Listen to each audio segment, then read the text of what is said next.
Hey guys, I just wanted to go through a video of actually showing you everything that you can do with both Kasrkin Elite Points and their Strat Ploys.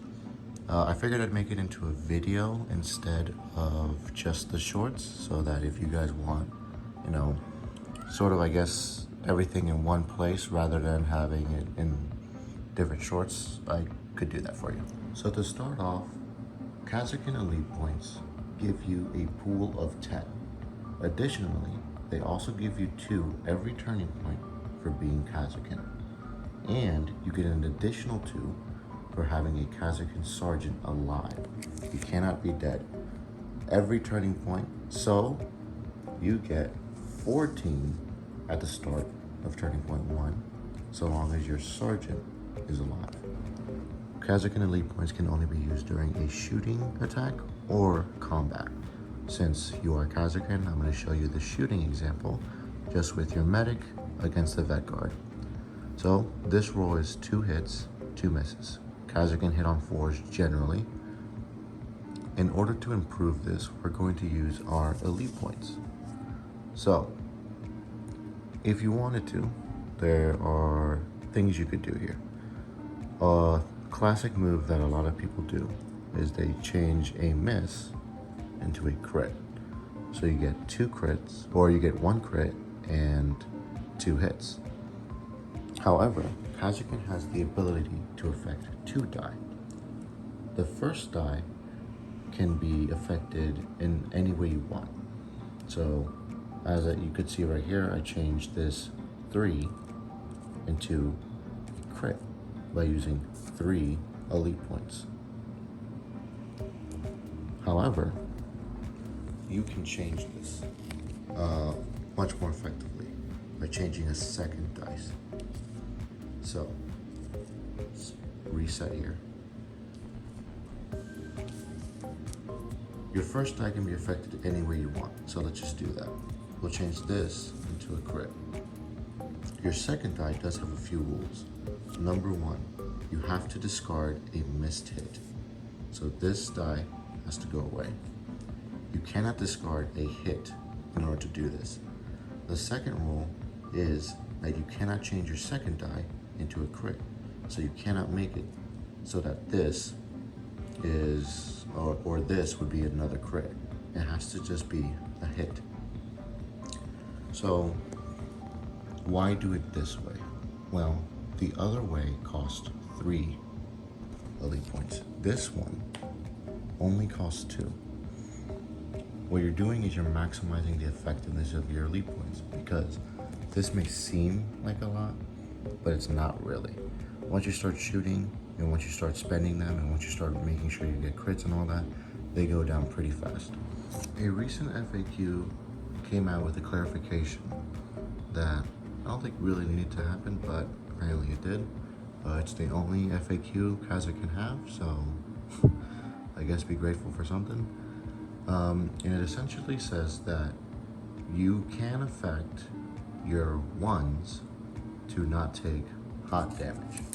So, for those of you who don't know, plasma gunners usually have a hot attribute to their supercharge, which gives them AP2 for their shooting attacks, which means that their enemy target, if they don't have an invulnerable save, only get 1 save die. Let's say they save it, who cares?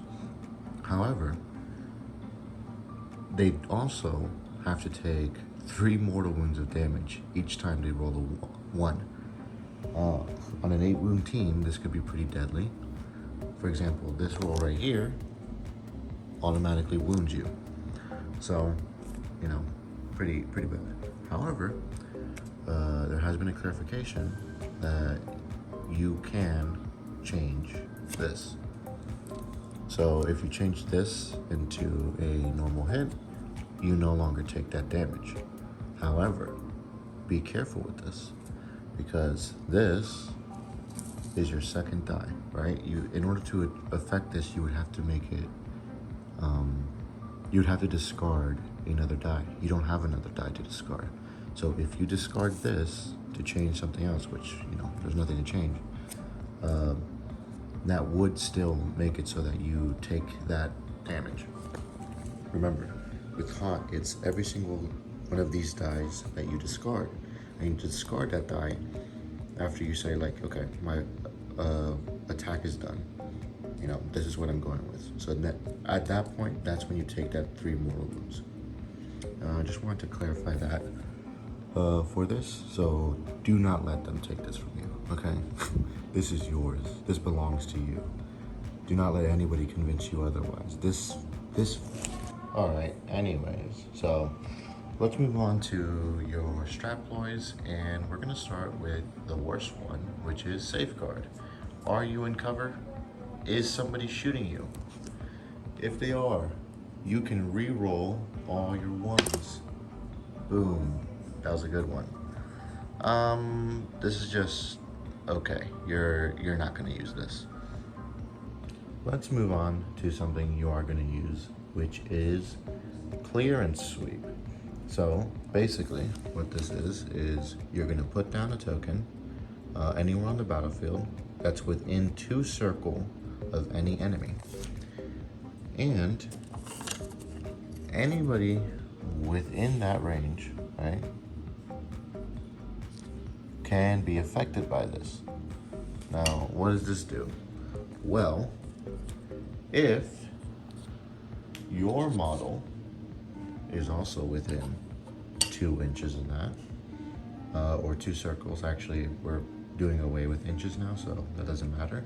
Or not inches, we're doing away with shapes when we're just going back to inches. So long as you're within 2 inches of that token, any shooting attack made against any of these enemy operatives gets 1 free elite point of usage. Now, be very careful with what I just said there, and by very careful, I mean understand what I'm saying. Every shooting attack, every last one of them, there is no limitations here.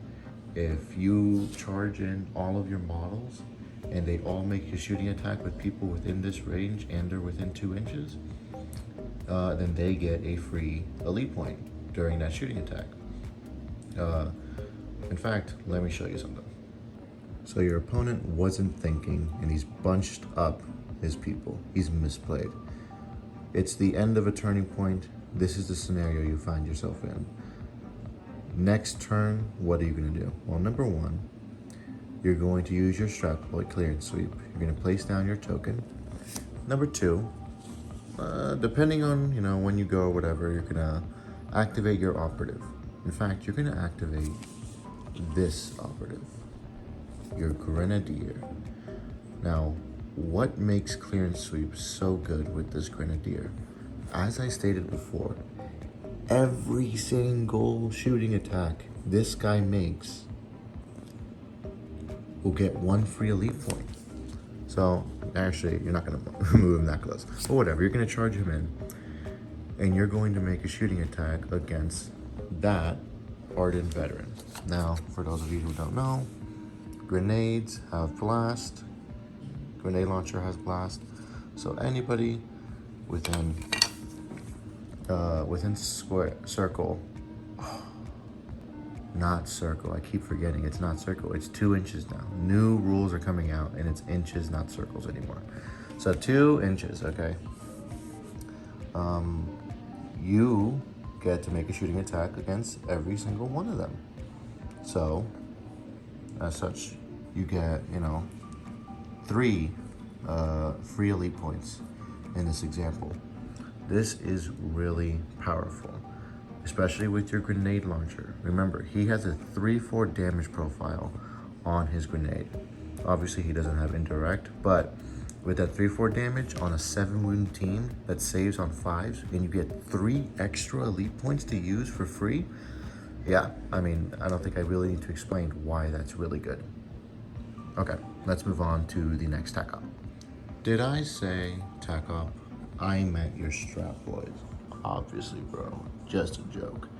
Anyways, this next one, elimination pattern, is for the average dudes out there. I'm talking people whose weapon profile is a las rifle. Las rifle the las pistol and the las sniper rifle, though do take note, it is only on the normal profile. There is a snipe profile for the sharpshooter. This does not apply to the snipe profile. Alright, so you know who can use it. Now let's talk about when you can use it. You can only use this against people who are not in cover. So let's just come up with a quick example on how you could possibly use this, or a scenario in which you are allowed to use this. Your enemy's leader has charged your gunner, and now your gunner is dead. He's exposed out in the open because he wanted that plasma gunner. Now you get to punish him. You're going to roll your 4 die. Now we have everything we need. An operative is not in cover. You are shooting with the correct weapon. You have made your attack. What does elimination pattern do? Well, if you have rolled a crit or you change something into a crit, either situation, you now get the P1 critical hit roll. So this guy will only roll 2 dice. So funnily enough, he did get to make 1 save. However, obviously he's only making 2 saves now. This is pretty okay. This is good. For those of you who don't know, the Vet Guard are a 7 wound team. I believe their leader, which is this model, has 8 wounds. You have taken 1 save away. He's only rolled 1 save. You kill him. Pretty good.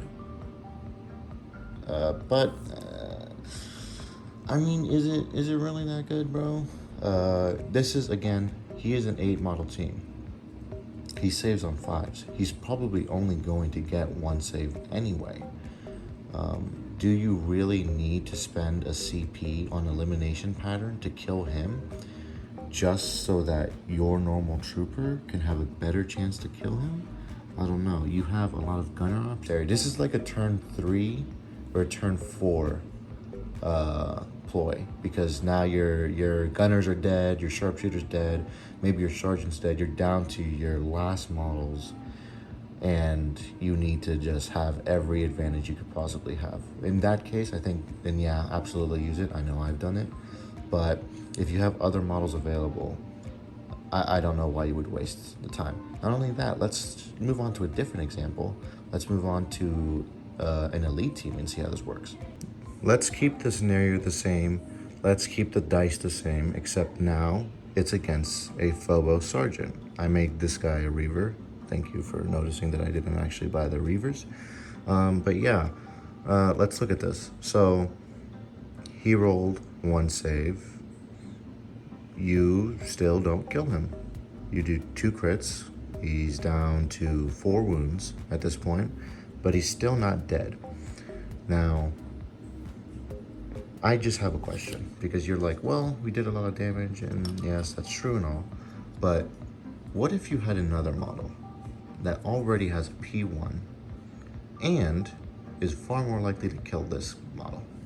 What if you had a hotshot volley gun, which actually has 5 die that it rolls instead of your 4, and now you've got P1? I mean, this is what I kind of mean when I say that a lot of the ploys in Kasrkin and the Kasrkin team are just, they could be really good.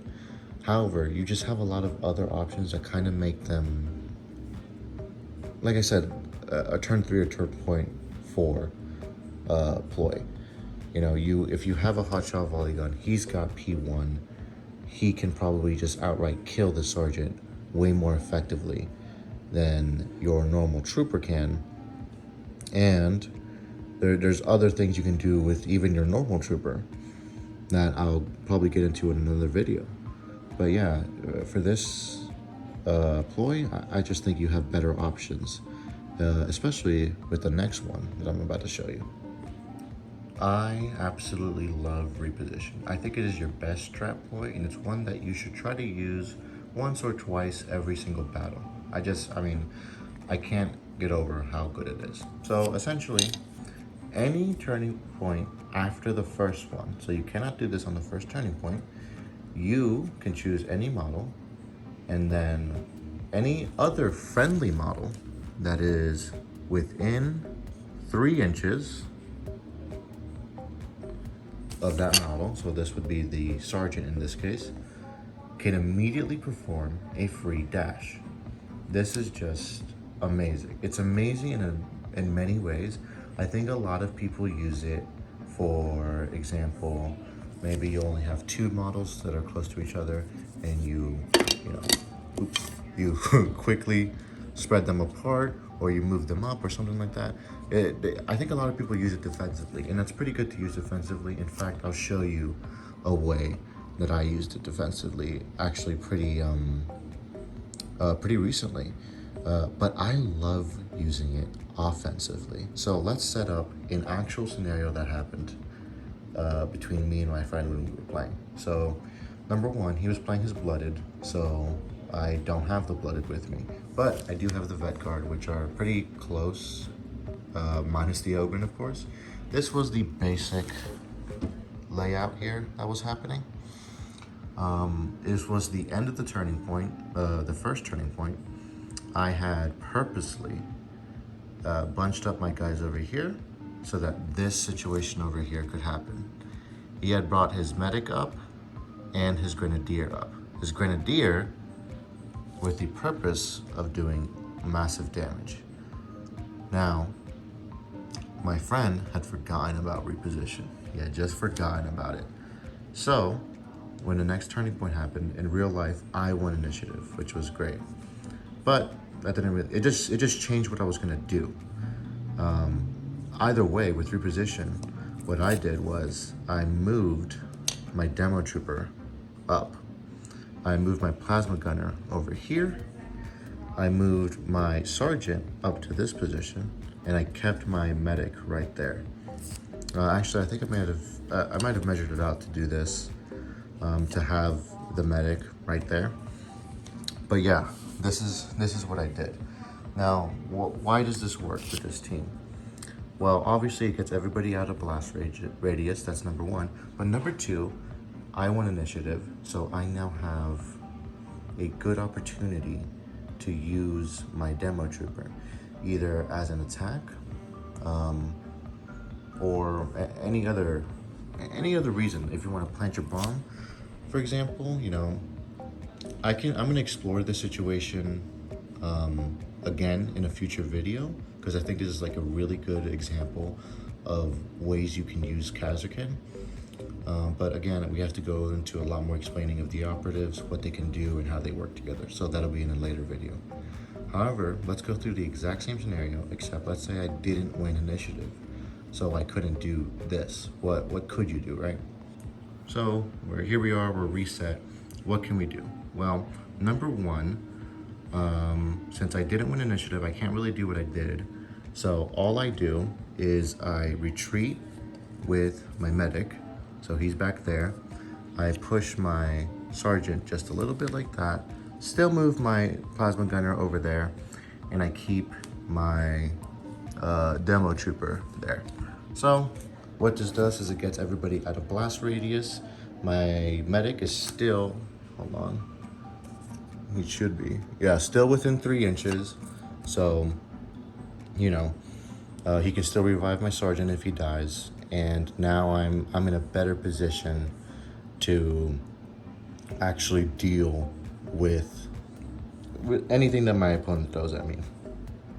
His one play that he was risking his grenadier for is no longer viable in either scenario. And, you know, I feel like I'm in a much better position. Reposition could be used to either mitigate the damage of a bad play on your part, or it could be used to really be offensive. And I think it's something you should consider. Something that you should think about when it comes to Kasrkin is not just playing defensively. My friend is really cool, and he let me get some of his blooded models so I can, you know, kill them and put them on my bases, which I think was really cool. But just take note of what the Kasrkin are. I think this is a very thematic team, which is to say that I think people aren't necessarily playing them wrong, but I think you should consider being more aggressive with them. You should consider trading your models more often in more effective ways. You know, I feel like most of the times people just want to trade, like do a straight up like, here's a high value target, I'm gonna trade this model for this model and stuff like that. But not just aggressive in that way, aggressive in actually moving up the board, putting your models in awkward positions for your enemy, if nobody else. Yeah, I'm gonna go into further tactics again in a later video. I just want this video to be kind of where you can go to get a basic understanding of what you can do with some of these ploys. Okay guys, that's it for this video. Thank you for watching. I think next week I'm going to release the video on your Tac Ploys. Because they have a lot more use cases, I think, than anything else. You're gonna use them a lot more than you're gonna use just your Strat Ploys. Really, like I said, I only use reposition. Elimination pattern is a desperate play, but by turning point 3 or 4, especially as Kasrkin, you have either won the game already or you lost. Yeah, so I'll see you guys next time, next week, hopefully around the same time. Yeah, subscribe for more. Thanks.